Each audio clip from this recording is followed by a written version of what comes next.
প্রিয় দর্শক, আজ আমরা চলে আসছি আলো টিভি নিউজ 24 সরাসরি বেজুরা উচ্চ বিদ্যালয়ের পক্ষ থেকে জনাব মোহাম্মদ গোলাম কিবরিয়া ভুইয়াকে আন্তরিক শুভেচ্ছা ও সংবর্ধনা জানানো হচ্ছে। তিনি অত্র বিদ্যালয়ের অ্যাডহক কমিটির সভাপতি হিসাবে দায়িত্ব গ্রহণ করেছেন। এই উপলক্ষে শিক্ষক, কর্মচারী ও ছাত্রছাত্রীদের পক্ষ থেকে তাকে অভিনন্দন জানানো হয়। শুভেচ্ছা বক্তব্যে মোহাম্মদ গোলাম কিবরিয়া ভুইয়া জানান, ইনশাল্লাহ বিদ্যালয়ের ভবন, সীমানা প্রাচীর সহ নানান উন্নয়নমূলক কাজ বাস্তবায়নের উদ্যোগ নেবেন। তিনি আরো বলেন, যেসব শিক্ষার্থী আর্থিক সমস্যার কারণে পড়াশোনা চালিয়ে যেতে পারছে না, তাদের সহায়তার জন্য তিনি ব্যক্তিগত উদ্যোগের ব্যবস্থা গ্রহণ করবেন। পাশাপাশি যেসব ছাত্রছাত্রী ভালো ফলাফল করবে তাদেরও উচ্চ শিক্ষা গ্রহণের সুযোগ করে দিতে তিনি প্রতিশ্রুতিবদ্ধ। তিনি প্রত্যয় ব্যর্থ করেন ব্রাহ্মণপাড়া উপজেলার মধ্যে বেজুরা উচ্চ বিদ্যালয়কে একটি আদর্শ ও উন্নত মানের শিক্ষা প্রতিষ্ঠান হিসাবে গড়ে তুলবেন। প্রিয় দর্শক, এখনই সরাসরি শুনতে পাবেন তার নিজস্ব বক্তব্য। আমরা আছি আলো টিভি নিউজ 24 এর সরাসরি সম্প্রচার। আমাদের ফেসবুক পেজটিকে ফলো করুন এবং সঙ্গেই থাকুন। ধন্যবাদ। এখন এই মুহূর্তে বক্তব্য নিয়ে আসছেন, আমরা যাকে কেন্দ্র করে আজকে এখানে আসছি, যাকে কেন্দ্র করে এই শ্বাস যাকে কেন্দ্র করে বিদ্যালয় নতুন ভাবে সেজেছে, যাকে আমরা আগামী দিনে এই বিদ্যালয়ে পরিবর্তন আনার জন্য উৎসব মুখরিত হয়ে তাকিয়ে আছি, আমাদের প্রিয় মানুষ, প্রিয় মৌ জনাব মোহাম্মদ কিবরিয়া ভুইয়া সাহেব, গোলাম মোহাম্মদ কিবরিয়া ভুইয়া সাহেব, আমি ওনাকে অনুরোধ করছি ওনার মূল্যবান আলোচনা রাখার জন্য।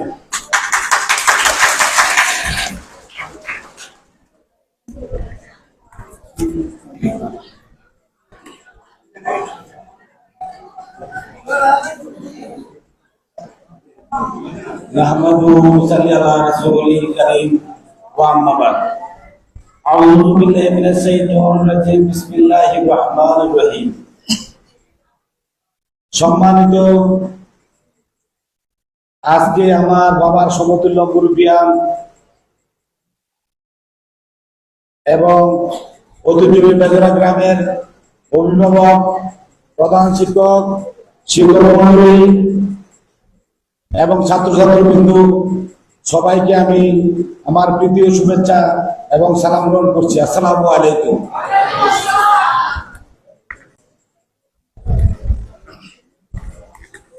আজকে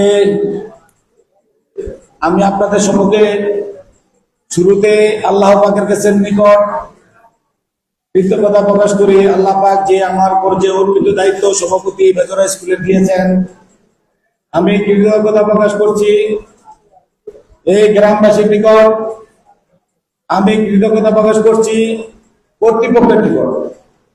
আমি যেন আমার দায়িত্বপ্রাপ্ত আমার এই সভাপতিটাকে সঠিকভাবে ব্যবহার করতে পারি।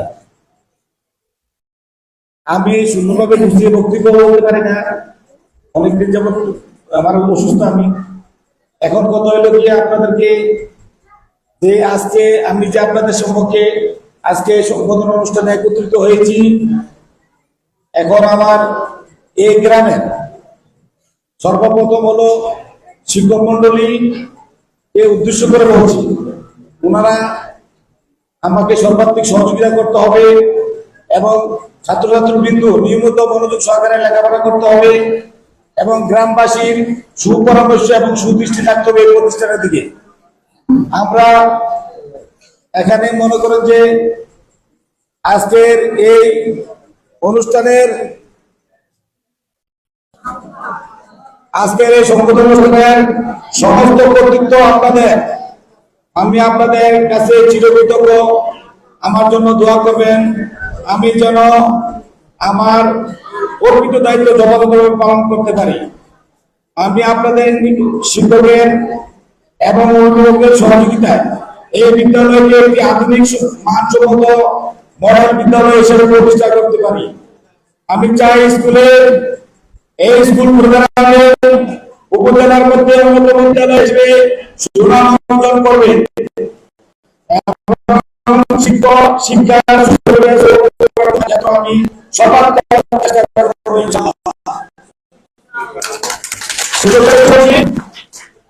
শিক্ষকের সঙ্গে কথা বলবো।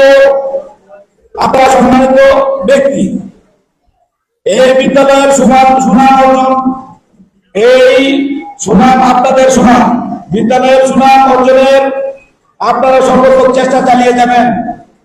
আমি আপনাদের কাছে আপনাদের সাথে থাকবো। শিক্ষকের যে জাতি যত শিক্ষিত সে জাতি তত উন্নত।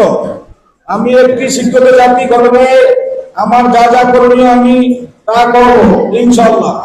আমি তোমাদের পাশে আছি ইনশাল্লাহ। আমি তোমাদের শিক্ষার সুষ্ঠু পরিবেশ নিশ্চিত করবো ইনশাল্লাহ।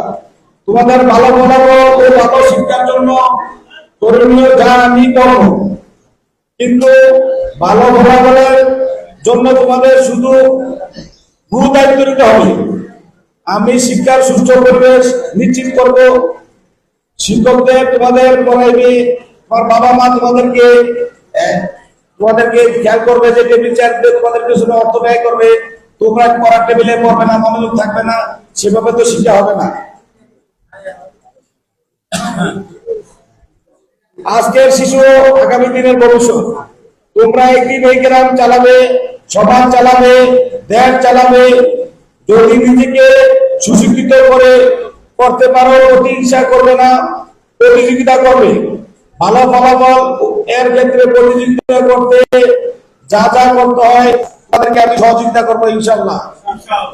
আমি আজকে তোমাদের সামনে প্রতিশ্রুতি এবং কথা দিচ্ছি, এই স্কুলের সপ্তম শ্রেণী থেকে দশম শ্রেণী পর্যন্ত যে মেধাবী স্টুডেন্ট থাকবে তাদের লেখাপড়ার দায় দায়িত্ব সম্পূর্ণ খরচ আমি বহন করবো ইনশাআল্লাহ।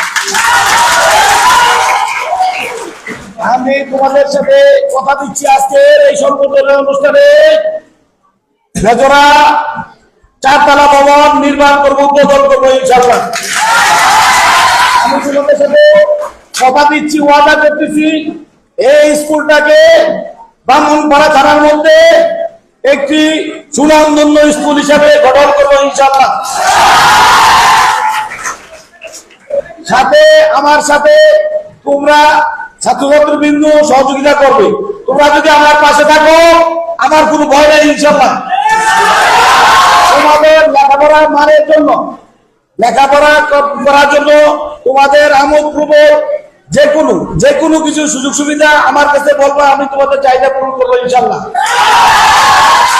আরেকটা জিনিস তোমাদেরকে আমি বলতে চাই, যারা এবার নিউটনে আছো তারা সামনে পরীক্ষা দিবে 2025-26।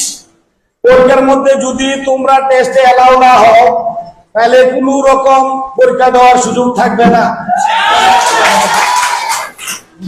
এখানে এই স্কুলে কিন্তু স্বজনপ্রীতির স্কুল না। আমার ছেলে 5টা 7টা বের করবে, আইসা বলবো যে আমি ফর্ম ফিল আপ করবো, সেটা হবে না। কোনো ক্রমে তার কোনো সুযোগ দেওয়া হবে না। আমি সম্মানিত গ্রামবাসী, আপনাদের সুপরামর্শ, আপনাদের দোয়া, আপনাদের সর্বোত্তম সহযোগিতা চাই আমি। আমার পাশে আপনারা থাকবেন। গ্রামবাসী, আমাদের শিক্ষক মন্ডলী, সম্মানিত ব্যক্তি, তাদেরকে সহযোগিতা করবেন এবং স্কুলে যারা নিউটনে আছে তাদের কোচিং এর ব্যবস্থা হবে ইনশাআল্লাহ। আমি চাই মেজরা স্কুল ব্রাহ্মণপাড়া 30টি স্কুলের মধ্যে 1 নম্বর হবে ইনশাআল্লাহ। এই সম্মানিত, আমি আরো ওয়াদা করতেছি, আমার বন্ধু জয়দল হোসেন কমান্ডিং ক্যাপ্টেন যা যা বলছে তা আমি পূরণ করবো ইনশাআল্লাহ, ঠিক আছে? এবং এই গ্রামের স্যার এবং অভিভাবকরা যখন যেটা চাপে সেই অনুযায়ী আমি বলবো না। কথা আছে, বৃক্ষ তোমার নাম কি, ফলে পরিচয়। আমি ফলে পরিচয় করে প্রমাণ করে দেখাবো ইনশাআল্লাহ। কথাই নয়, কাজে প্রমাণ করবো, ঠিক আছে? এখন আমি পরিশেষে আমার বক্তব্য দীর্ঘায়িত না করে এবং সকলের দীর্ঘায়িত না করে সকলের মঙ্গল কামনা করে এবং দীর্ঘায়ু কামনা করে সকলকে ধন্যবাদ জানিয়ে আমার বক্তব্য শেষ করছি। আসসালামু আলাইকুম।